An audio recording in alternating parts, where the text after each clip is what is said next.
Hey guys, Chance Williams here. How are y'all today? I hope y'all doing really well. Very well, I hope. Caught me doing a little suspension work today.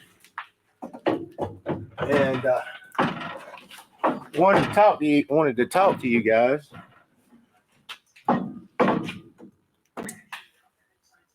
fall over about a video I did.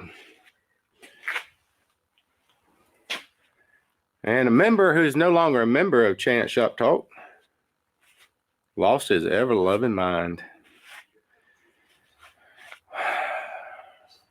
Well, honestly, I'll be honest with you. I don't know where to start, but I'm going to start with a conversation of me having with a video that I did on basically telling technicians, hey, you know, a lot of you guys are complaining about, and even the ones in the dealerships, that's the ones where you really got to muster in and dig in and go, especially if you're in a dealership. Independent repair shops, a little more cozy.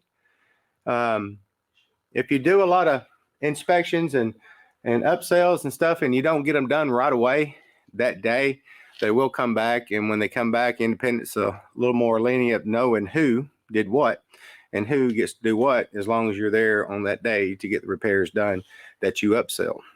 So I'll give you guys you shop owners out there, I don't know if you guys are doing this, but I'll give you a little trick that we do.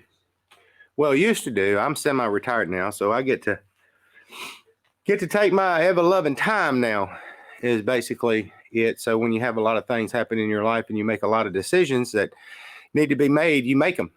And so a lot of you guys that do upsells and or don't do upsells, and you're standing around and you're changing oil, look the vehicle over. You know, look for worn out suspension components. They're the most high dollar wearable items out there. You know, this one doesn't have it, but this does have a sway bar on the front, but it has a sway bar bushings. But generally these last forever, just about. But you know, with sway bar end links and stuff like that, check them out. Check the brakes out. If it doesn't, if the car's coming in, it don't require a tire rotation, pull the freaking wheels and check the brakes. You know, why the oil's draining. I used to do that all the time. And I'm telling you, pull all four wheels.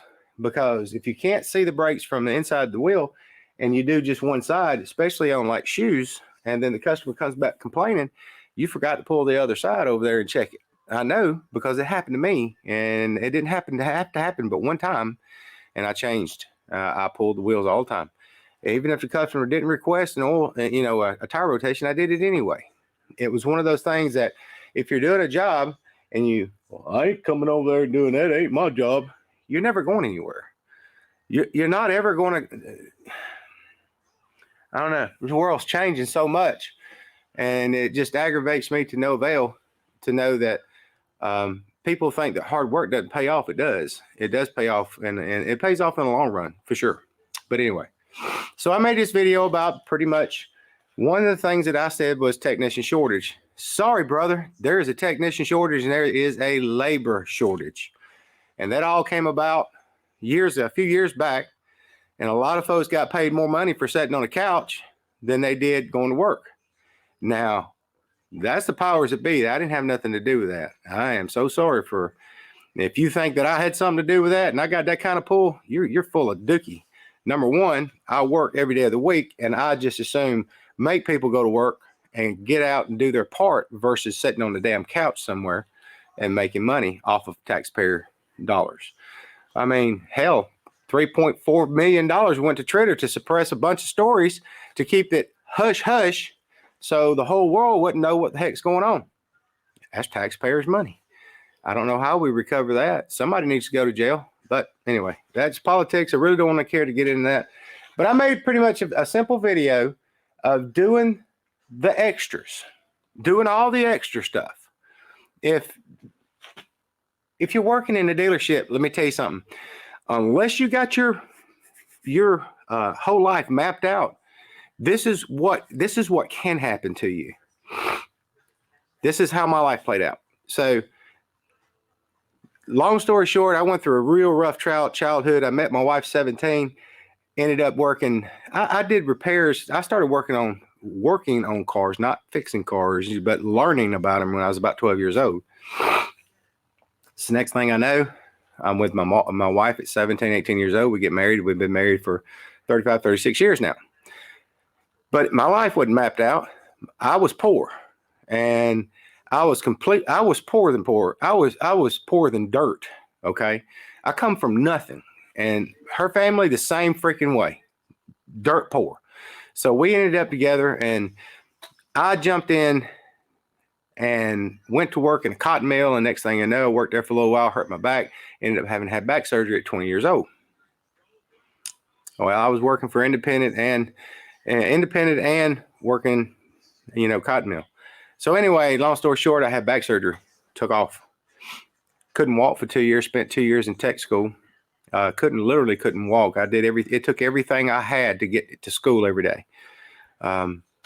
Sat there and in pain, and I took it every day of the week. I took whatever pain was given to me. Now I have this motto: pain is my friend. It lets me know I'm alive.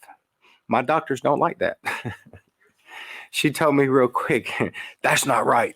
Well, it is for me, because I've had pain ever since I can remember. Ever since I was 10, 11 years old, I've had leg problems, back problems, everything. And it's always played out in my life. So my life was never mapped out of being in this cushy, silver spoon type of setting where this is where you're going to go. This is what you're going to do. This is who you're going to be. It wasn't like that. So I worked in independence, and the first independent I ever worked for. And then I went into tech school, and then I went to the dealerships. I went to 3 different dealerships: Mazda, Chrysler, and Ford. So by that time, during my tenure in these dealerships, these customers would come in, and I was like, I'd set up on my toolbox if I didn't have nothing to do, because all I did was just, if I changed oil, if I rotated tires, I didn't look at nothing else. I didn't think about my future and keeping me busy. But as I grew, I learned. So I started doing the little extras. If it had a squeaky door hinge, I'd try to lube it up or something, or either make a note of repairs. I started writing all this stuff down and giving to the service advisor, and all of a sudden I started staying busy. And then I got jealous technicians over here pissed off because they got tickets of mine that customers come in only want me to work on. So then it played out. I got teed off with the way things went in the dealerships, where it slowly, as the years went by, it got to the point where, you know what? You can't work on that because you ain't certified in it. What do you mean? I'm an ASE master technician. What does that mean? You're not Ford certified. You're not Chrysler certified. You can't work on these, not till you go to their school. Or the biggest thing that pissed me off, I spent 2 days on a wind and air leak and a wind noise on a Lincoln Town Car. I lost 2 days searching for this, and I finally found it. And I had all this time I thought flagged that I get paid for. I got paid 3/10 for 2 days worth of work. Ooh, or how about this one? I was working with Techline on a really bad problem on the new Lincoln the Lincoln trucks that came out with a problem with this new lift bed that they had, or cover. There was nothing, no information on it. I spent 2 days on that. I got paid nothing. Or how about the time that I spent nearly, I think it was either 2 or 4 days. I think it was near a 4-day mark with 2 engineers from Ford dealing with a brake pull on the 91, 92 trucks. Yeah, I come up with that repair. I found that repair, and I wouldn't tell them what I had found, because they had went to lunch. And when they come back, I said, well, y'all go try it. We done everything else. And when this truck come in from the north side of Atlanta down towards this way in the Noonan area. And so they went and drove it, come back. I said, okay, what's up? What'd you do with it? I said, I ain't telling you. I'm not telling you nothing at all. Not unless I get paid. I said, because every single time that I get tied up with engineers, or every time I get tied up wind noises, I get paid nothing, and I have a family to feed. Well, needless to say, they kept telling me, what you want? Well, I said, well, I want to get paid, and I also want a swimming pool in my backyard, and that never happened. Well, Ford to pay you $50 for the fine, that never happened. And I also, my service manager was pretty cool.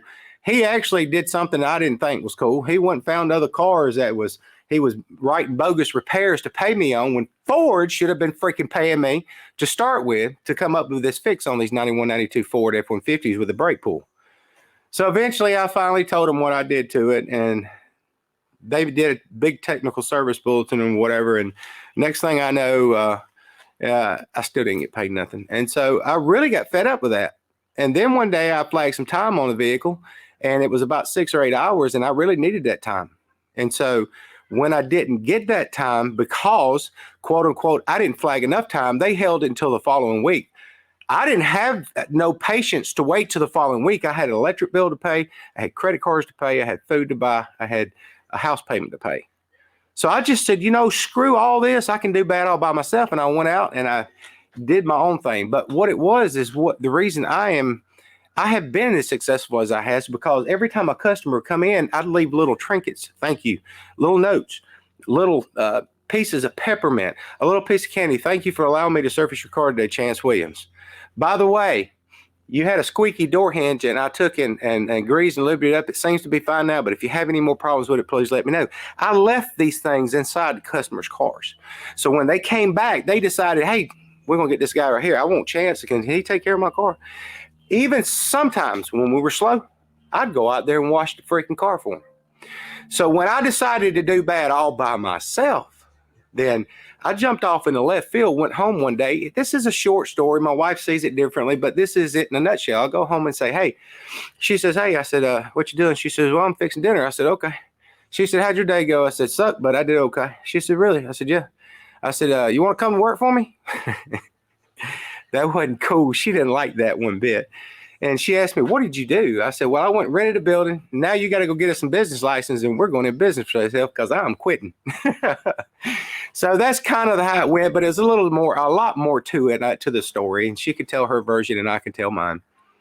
But in 1995, 96, 97, somewhere right in there, I had started building up to that point. So I had mapped out a couple of years there where I was going to start building, where I couldn't take it no more. And I mapped my life out for a couple of years there to do the things that I did in the dealerships to try to create some income for when I left. So guess what happened? I left out and I had my phone burning up, people looking for me. They wanted to know where I was at. And that's how Williams Automotive got started, because I did all the right things to get my customers in the door, to get them taken care of. But here's one of the biggest problems with doing something like I did. I got an 8th grade education. I have absolutely zero knowledge of how business runs. Nothing. All I knew was go get me a business license, go out there and get in a building and go to work. I didn't know what a damn CPA was. I knew that people was done taxes. I call them tax people. But there's a CPA, you got to have one of them. I didn't know what an N number was, employee identification number was. Now they're using my social security number as my N number. Oh, God. Well, I didn't get set up properly in business as a LLC or something so I could tax myself. So I ended up as what? A sole proprietor. That's where it all went wrong. So I've told this story over and over and over again, and I'm going to get to where I'm going with the big blow up with one of our members here on Chance Shop Talk. And our conversation went on for 2 days in Messenger. And I wasn't going to quit. I was just as stubborn he was. He finally quit, though. He just gave up. So I said, okay, well, I got to the point where I didn't know the ins and outs of businesses. All I knew is if I could fix the cars, my wife could collect the money, we could pay the bills. It's not like that. So I borrowed $25,000, and that was against the home that we owned. So we bought us a home when we were young kids. We were able to do that. And back then it made it affordable for new home buyers. So we bought us, and I still live in the same home, have for the last 30 plus years. And it's home, and this is where I am now. I'm here at home. So anyway, and so I think $21,000 went to my Snap-on dealer. $2,000 or I think almost $22,000 to $3,000 in that area went into the office to buy the computers, to buy the office chairs, to buy you know, the stuff people set in and the papers and the sticky notes and the backing boards and all this stuff, right? Okay, so I had $2,000 operating capital, give or take a little bit, right? So we go and park it in there. Man, we're in business. No, we got this going on. My very first day open, grand opening, I was sick as a dog, and I had three people I had employed, and back then it was pay them 50-50. I was basing my business practices and what it cost to operate my business without knowing the formula on what it cost for me to get these guys in the door, keep them viable, pay them 50-50. Now, the 50-50 rule is stupid.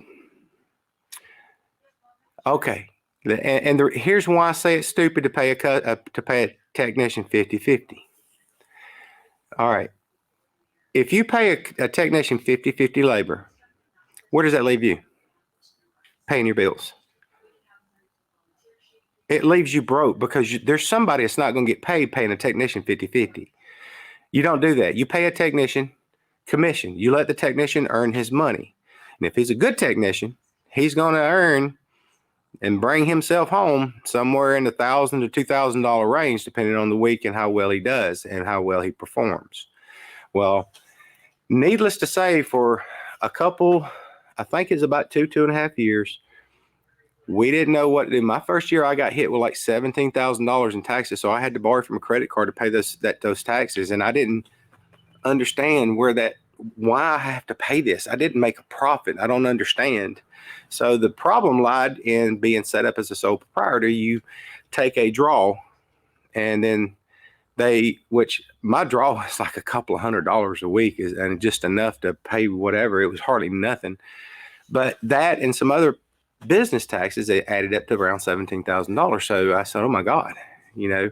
So I talked to the CPA, and I said, yeah, that's what you owe. Yeah, that's it. I said, ain't no way you can do it. That's what you owe.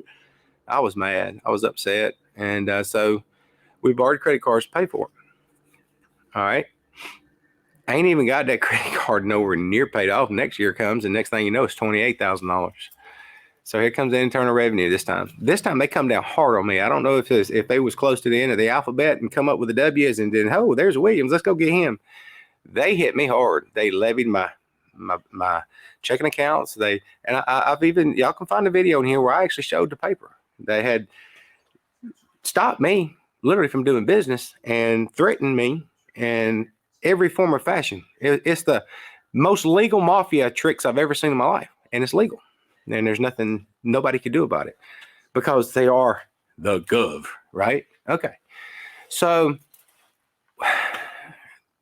I was to the point of giving up, and I didn't want to do this no more. Business sucked. It's not about that, but I'm still paying 50-50 labor. And then I went in there, literally, I sat down with my wife, and literally I just busted out crying and said, you know what? I did everything I could. Can't do this no more. And I said, we're just going to have to close. And so she says, no, we're not going to close. This is what we're going to do. So we pulled out this piece of paper and we looked into some management class. And so we went to the seminar. And that seminar cost me an arm and a leg, but not the seminar, but the sign on with the management company. And so that's where we started learning our career as leading up to where we're at today and being as successful as we are. And me being able to semi-retire here at 54 years old and do the things that I want to do in life. Okay. So if I had to do it all over again, I'd do it again. I would pay double. So it cost me $11,000 for 6 months. Right now to this day, I'd pay them $22,000. I would, because it was such an eye opener. But here's the problem. Learning a business formula and learning what it costs to operate a business and understanding the money it takes to bring in and take out to keep everybody happy and make a profit cost a ton. Okay. So I was going to bring another example up, but it's not even irrelevant to my case here. So anyway, this guy that I'm not going to bring his names out or whatever, I do that video. He comes up, you got to pay You 50-50, you're a crook. If you're not paying 50-50 labor, you're a crook. And then we went through this whole 2-day spiel over me telling technicians that, hey, while you're changing the oil, let's inspect all this good stuff right here and make sure we can either make sure number one priority, make sure the customer's safe. Number two, if there's anything that needs to be addressed, bring it to their attention. Or if it's something critical, see about it right that minute. We went from that kind of a video to I'm a crook because I don't pay 50-50 labor. And then we go on and I get through this whole spiel of this 3 days with this guy. And I'm reading into all this, and he's bringing HVAC companies into it. I don't care what they make. I don't. Then then there was something about profit margins and all this other stuff. You can't make no more than this. This is crook. That's why NADA and bringing NADA in and all kinds of stuff. And I'm like, how did this all get started? Over a video of telling technicians how to increase your bottom line is to, take care of your customers' cars. And I'm like, dang, this guy's a nut. But I didn't stop. I stayed on him for 2 days. I started calling Pawpaw. I started calling him Granddad. I told him I loved him. And man, that killed him. When I told him I loved him, he lost it. But it went from that video to I'm a crook because I don't pay 50-50 labor. By the way, he's way up north. He's way up north. I don't know how it functions way up north, but okay, whatever. So anyway, I paid the 50-50 later. I lost my business, might as well say literally lost my business, had to start all the way back over because of the money that I owed to Internal Revenue. It cost me a lot of blood, sweat, and tears trying to figure out how these things work. So I signed on my second year with a management class. It might have been 2 to 3 years, but I'm pretty sure it was a 2-year mark. And my wife, bless her heart, had saved a $6,000 credit card. That's the highest one we had with a limit on it. Gave it to him there at the seminar. I told her she was lost her freaking mind. And she says, don't worry about it. I got this. And I said, okay. So we paid a little bit every week till we got up to the $11,000 mark. And then they came in and they implemented so many different things at us at one time. But they gave us the most important thing to start with. The most important thing that you make your money, where you make your money. And that's your percentage on your parts that you sell. Now, you got to understand, this is a national company that we deal with. They dealt with all automotive repair shops all over the United States. They know what the national average is for what you're supposed to make on all your profit, on your parts and your profit margins. Man, I looked at that and I said, oh my God, Jesus. I was doing these estimates. Oh my God, Jesus. Now you got to understand, labor rates back then was like $45 an hour. And this guy did also say, well, if you're paying a guy $20 an hour, you shouldn't be making but $40 an hour in your labor. Oh my God. And he did go on to say, I've owned 3 automotive repair businesses. And I stopped him right there and I said, yes, sir, you did own 3 automotive repair businesses. Now you're divorced and broke. That's what I told him. And I said, you're angry at the world for some reason or another, but I'm not your problem. And then he comes back with a lot more other BS. So after 2 days, I told him, I said, okay, Papa, I'm going to text you tomorrow, see how you doing. So I did. I texted him on the 3rd day. He ain't said nothing to me. I told him I loved him. He didn't like that. So I went from being dirt ass poor to thinking I got something, back to dirt ass poor again, back up, climbing the ladder again after having that back surgery when I had it. And it literally, the doctor screwed me over. And I was a kid and I had no idea what to do. I didn't see an attorney or anything like that because I was supposed to have been up and walking in 6 months and it didn't work out like that for me. So I literally been slapping the devil down and jumping back up and going forward, slapping him down and going forward, slapping him down, going forward, because every time I turn around, there's a freaking roadblock in front of me because it was the knowledge of not knowing. And when you have the knowledge of not knowing, you're going to freaking fail. So what I'm getting at is you can't go in and own an automotive repair shop and expect not to make any money, because if you expect to go in and not charge accordingly, you're going broke. Bottom line. And I know this because I've already been there. And once we got ourselves turned around, got ourselves out of a hole after just under 5 years, we went and opened up. We was in the middle of the county before, on a main road, 2 acres, $500,000 facility. A little under, but I'm just rounding numbers. I retired from there.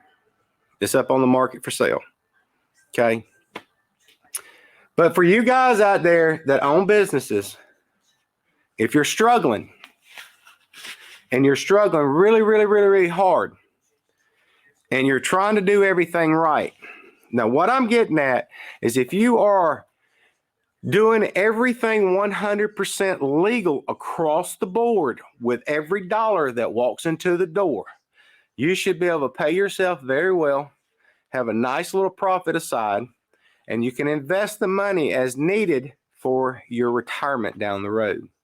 That is why being in business is what I aspired to do, was to take care of myself and be able to fully retire at 55. This is so freaking nice out here. I might not ever retire.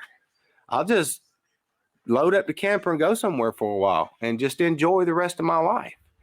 But if you do everything 100% across the board and you're paying somebody 50-50 labor, you're going to fail. It needs to be on a basis of billable hours, what each technician turns. Now, I'm still a firm believer in paying grades A, B, C, D, E level. But here's the problem that we're running into now, and thank God the guy ain't listening to this video, because he'll call me another liar and call me another crook or whatever. He just called me a bunch of names. I never did cuss him. And every time he did, his IQ kept dropping. But anyway, that's fine.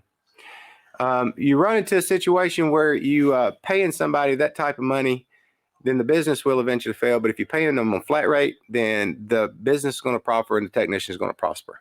If the business is doing bad, it's got to have something to do with the front of the office. The office is not pulling their weight.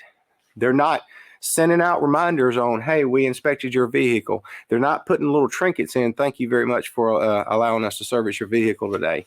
Unfortunately, independent repair shops, and when you first branding yourself and getting yourself out there, you have to do all the essentials to get yourself noticed and to get yourself where you need to be in life and make a profit.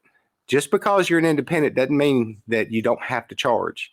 It means that you do have to charge because you're the only backup you have, right? There's no other backup. You got to think down the road. You got to map it out where you want to be. All right, y'all guys take care.